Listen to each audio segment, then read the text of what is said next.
Hello and welcome to the Hull Central Library. In Edwardian days, this was the reference library, and it's a place with a literary history too. Winifred Holtby is said to have worked on her novel South Riding in this very room, and to this day it's still a venue of choice for visiting authors. In this series we're going to be talking to local and visiting writers about their art and their artistic life. Welcome to The Reading Room.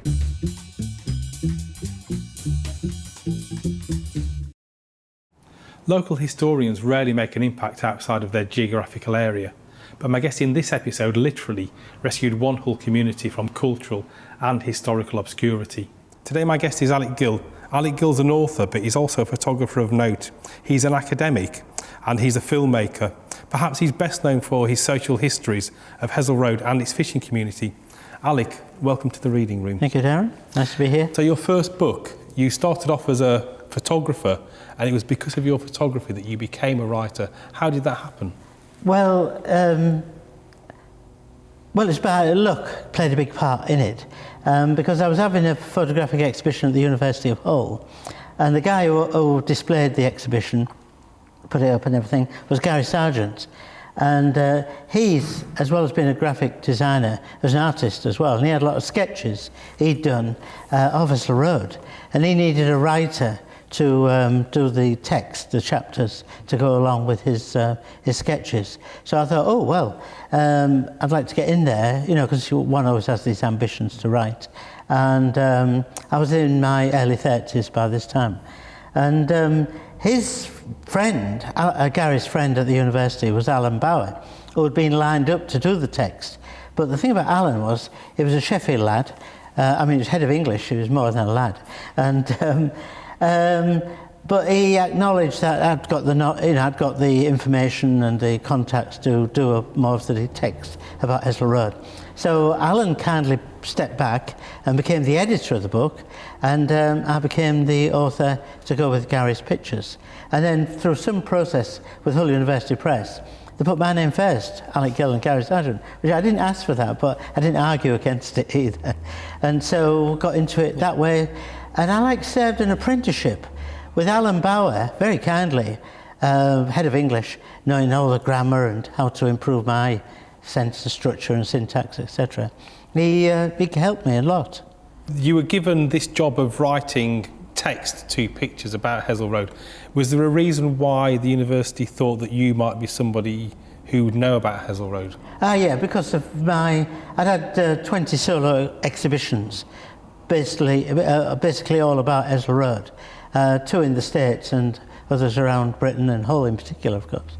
And so I'd begun in 1974, and so I'd had that depth of experience and contacts, and I was keen to get in there and get established if I could as an author and writer. You'd documented Hessle Road as a photographer. Yeah. You then went on to write several books documenting the social history of Hessle Road. That's right. You then went on to produce several very well regarded films about Hessle Road. Is there any difference in what and how you can tell the story of Hessle Road from those different art forms? Basically, no, because it's all about storytelling. And that's the essence. I'm sure a lot of your viewers will think, and readers know all about, they want a good story. And so if you can, when I'm interviewing Hessle Roaders or whatever, I'm looking for 2 things. Well, first of all, I like pictures. One of my first questions is, have you got any photographs of this person or the place or whatever? Because every picture is worth 1,000 words, sort of thing. A picture tells a story. But the next thing is looking for a human story with a beginning, middle and end, and to try and come to some happy conclusion, and to round it off for the reader. I mean, the thing about storytelling is, no matter what the technology is, whether it's printed books or DVDs or ebooks or whatever, the technology might change, but if you think, I often sometimes think back to cave dwellers, in a winter's day, sitting around the campfire, and people love stories. You're probably the first person to recognise the value of a social history of Hessle Road and its community. What was it that initially drew you to that, to want to tell that story? Well, it's because maybe identified with the Hazelroaders. This might sound corny as well, but I see the Hazelroaders have had a rough time being the underdogs. I mean, they're the underdogs when it comes to the battle with nature, you know, because nobody can master the sea. So, you know, the humans, seafarers always come off worse. So they're the underdogs in that regard. There are also the underdogs regarding the trawler barons, because on the fish dock, it was run like on a feudal system, so there were underdogs there. There were maybe the living conditions, you know, the terraced houses weren't ideal, so from a county, city point of view, they were like underdogs. And then finally, the worst thing I think they had to endure, well, one of them, is social snobbery, because the image of the drunken, brawling fisherman and the screaming fishwife, which I, you know, hate the images, there was a lot of snobbery within Hull against them. And so my first book was called, the one with the University of Hull, University Press, was called Village Within a City, the Hazelroad Fishing Community of Hull. That was, you know, this like separate, it was a part of Hull, but apart from it at the same time. And then back to storytelling, the Hazelroaders are good storytellers. You know, they know how to do it naturally. And I latched onto that. And I think one final thing, to answer your question, I think because the Hazelroaders lived close to death, they have this zest for life and this vitality that doesn't exist in other parts of Hull, in my opinion. No offence against Holderness Road or East Hull or anything. So is there something special about the character of Hazelroad and the people from Hazelroad? I mean, we spoke about the zest for life. Yeah. Is it something that actually goes deeper than that even? Well, yeah, deeper than that. Well, I think the superstitions. You see, what you've got with the Arctic trawlermen, last of the hunters, is you've got people who, you know, the most perilous job in the world is fishing, still is. You know, all these fishing villages around the world, there's always a high percentage of widows and orphans, and so a high loss of life. And we can talk about coal mine communities if you like later on. But although they're very much in the world and dealing with the harsh realities of Mother Nature, as I said before, they've got to sort of help them in this process, the superstitions. Yeah. And the people ridicule the superstitions. I mean, the church has persecuted superstitions and pre-Christian stuff for centuries. Science nowadays ridicules it for the last 200 years, 300 years, as being, oh, well, education will soon erase superstition. And the media, they tend to take the mickey out of superstitions. However, the point is, I would predict that superstitions are here to stay and may even outlive religion and science. That's a bold statement, isn't it? But anyway, so you've got the harsh reality of battling with the elements, and what they have to help them in that process, unwittingly, unconsciously, the superstitions, and well, they inject a high degree of fatalism in the seafarers. Of all seafarers, there's no more superstitious than fishermen, but also the sort of cushion. They have like they enable people to defy the gods and risk the odds. So you might take a chance, you know, you might be in a headwind, 120 mile an hour gale for sub-zero temperatures, and you're in a sticky situation, and you've got one chance in a million, but because you've got your lucky black cat, or you know, you're sort of touching wood or whatever. Because born with the cowl, is that one of the traditions? The coal, yeah. The coal, yes. You're born with a coal, yes. A veil, as some people call it. Then you might think, oh, well, I'm not going to drown. The thing about superstitions as well is that it gives you this false sense of security. It's illogical, we know, they'll all know that, but it's there. And so I mean, the thing about the superstitions is lots of gods, you know, gods of the sea and gods of mirror magic and moon magic and etc. But so you're risking the odds and defying the gods is one of the phrases I've coined, you know. And so given that closeness to nature, you call upon more the pagan belief systems than you do, say, Church of England or whatever else, you know. So yeah, So that's attractive as far as the fishing families of Hull are concerned. After the break, we're going to be talking more about Hessle Road and its famous fishing community.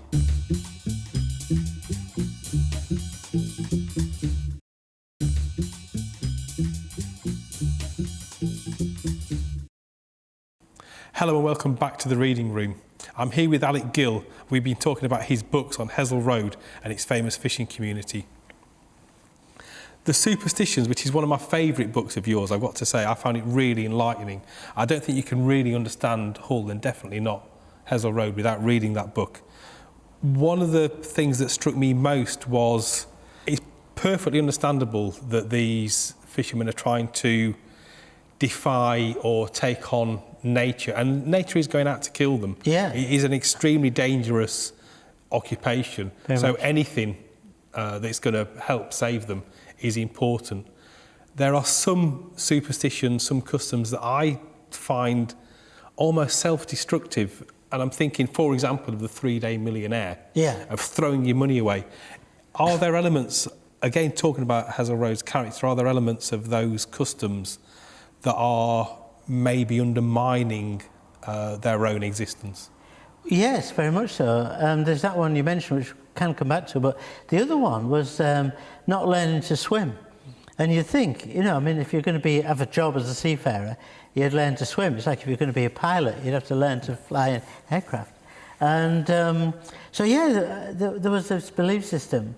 And I examined this in some detail in the Arctic Trawlerman DVD. But and I know there's one story of a teacher going into a school and saying, because there was Madeley Street swimming baths on Hessle Road, no, you mustn't teach my son to swim because his dad's a skipper and he's going to become a skipper, Yeah. And so, now the thing is, when you question that from a psychological sort of common sense point of view, which I did, I would say, well, why don't you learn to swim?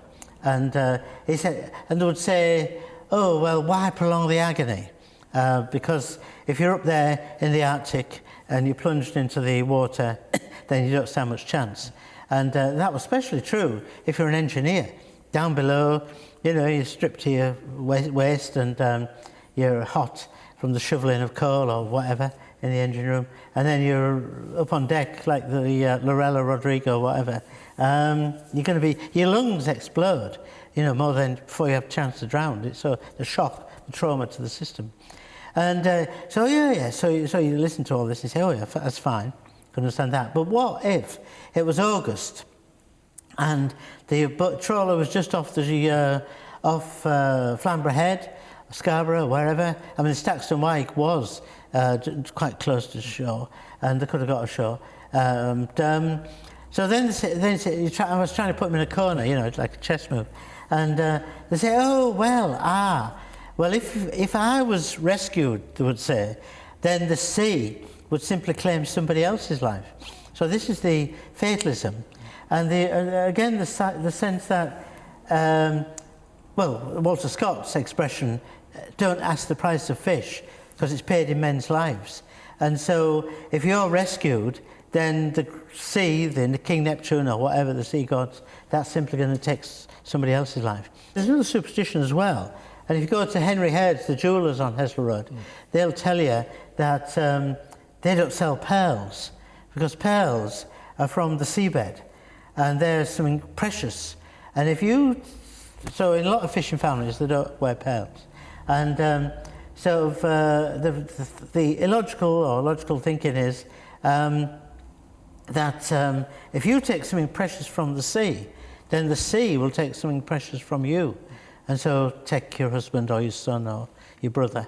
And so there's like I say, it is laughable and illogical, but if you want, I could go into a psychological thing of survival of superstitions, but it's up to you. I think we should, because you read the book, and if you took it out of context, it would be hard for a lot of people to believe that you're talking about people from the 20th century, which is when it's from. That's so right. It is so primal that one of the things that impressed me about the book was that you used some of your academic experience to dig deeper, not just like you say, ridicule the fact that these are people that threw away all their money, or people that wouldn't do washing when their men were away, and all this kind of thing. You looked at the deeper psychological meanings of that, and what were the discoveries that you made? Well, speculation really, more than discoveries. But I mean, this is the book, and I do say on the back cover how in 1974 I began not just doing Hessel Road photographs we talked about earlier on, but also as I was a mature student at Hull University Psychology Department. And so I was able to say that this book brings together both elements of two loves of my life, really, Hessel Road and the superstition, and the psychology of superstitions. And the thing about superstitions, I hinted already about the primitive side of the ancient beliefs, going back to pre-Christian times. But the key thing, I won't go into the etymological definitions of the word superstition or the Greek word for it, but basically the word superstition could be equal to survival. And when it comes to human survival of each individual, every one of us watching, or you or I, we have a survival instinct, right? And this is primary. And it comes, you've got your spinal cord, and at the top of the spinal cord column, you've got like this old primitive brain, which you can see in animals, in rats and cats and all the animals, all the mammals. At the end of the spinal column, you've got this nub, like a fist, of the old brain, and then around that, in humans, you've got the neocortex, which means new layer, cortex. But within this primitive side of the brain, that is where human survival is housed.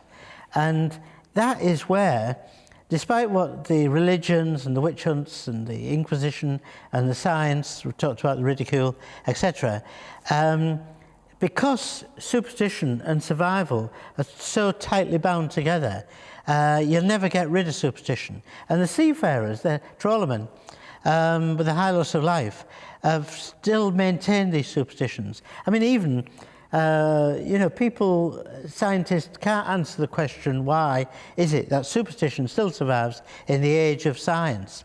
And you've got your astronauts who've got a host of, as many superstitions, if you like, of the trawlermen. And the astronauts have got their own little rituals and routines. And so because of this other layer and the brain, the left side of the brain, this side, is to do with logic, and the right side is emotions. But beneath all that, you've got this core of our human survival. And that's why I predict superstitions will never go. As long as human beings are taking chances and taking risk and battling with the elements, outer space or wherever, and the sea, there will be superstitions. And you wonder what you've got to lose if you follow a superstition. If it doesn't work, nothing happens. If it works, it could save your life. Yeah. And the thing is, there's been thousands and thousands of Friday the 13th when nothing's happened. Yeah. But it just takes one, and then lo and behold, it's because of Friday. Our love of patterns means that coincidences are given more weight than they should be. Absolutely. One of your more touching books is The Lost Trawlers of Hull, and you have mentioned briefly how dangerous fishing and trawler fishing was. How dangerous was it? Well, that particular book, which about the third one, it's a list of 900 trawler losses taken into the smacks from 1835 up to 1987. That's when the book was published. And there's 900.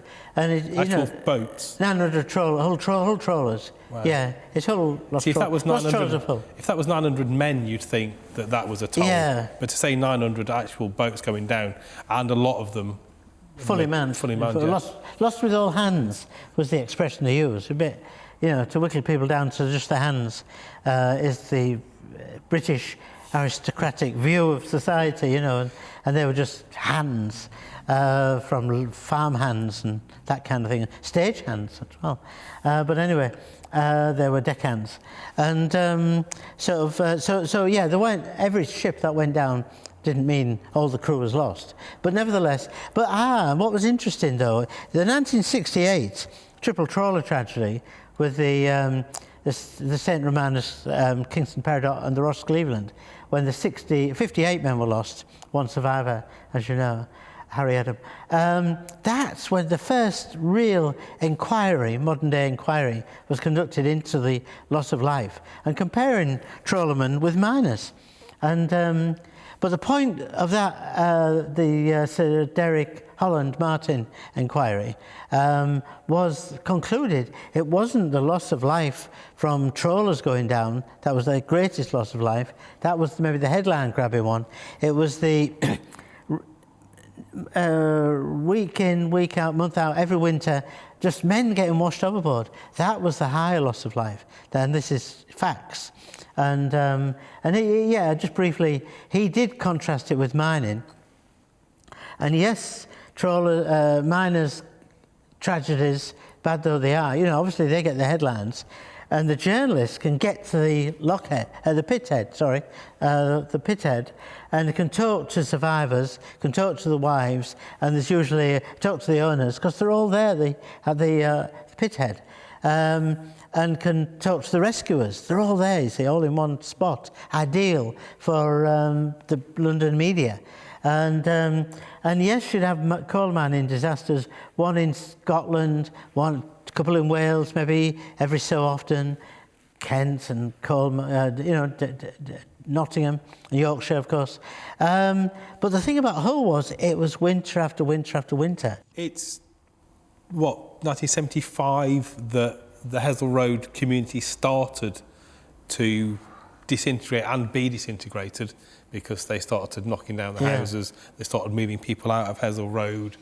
The final fish war, Cod Wars had seen to fishing as an industry. Yeah. So we're talking, how many years ago now? 40 years now? Yeah, that is 40 years. So as a historian, you started when it was modern history, contemporary history. It's drifting into being history. You're still working on books and videos about Hessle Road. Yeah, now. At what point do you think it's going to be out of living memory? I don't like to be morbid, but living memory, it's bound to be non-living. It's like the First World War, isn't it? There's nobody left who was in the trenches. And so, but things move on. Things can't stay still. And sadly, Hessle Road did get demolished. But if Hessle Road was still the same as it was in 1953 or whenever, then that would be something to worry about. Life doesn't stay still, the whirligig of time. Yeah. But what we do have to be thankful for is your works in book, in video and in photography, which has created the history that we've now got to look back on, and hopefully some of the readers of the Reading Room are going to be reading some of your books. So Alec Gill, thank you very much for joining me here on the Reading Room. Thank you, Dan. It could be argued that Alec's books have skewed our view of Hull, and that the history of Hessle Road has become the history of Hull, pushing aside equally relevant histories. But for my mind, the blame doesn't lie with Alec and what he's achieved, but for other writers and what they failed to deliver. Many of Alec's books can still be purchased from the Amazon website, along with some new Kindle editions and all of his DVD back catalogue. Simply go to the Amazon website and search for Alec Gill. This series is made possible by the support of the James Reckitt Library Trust.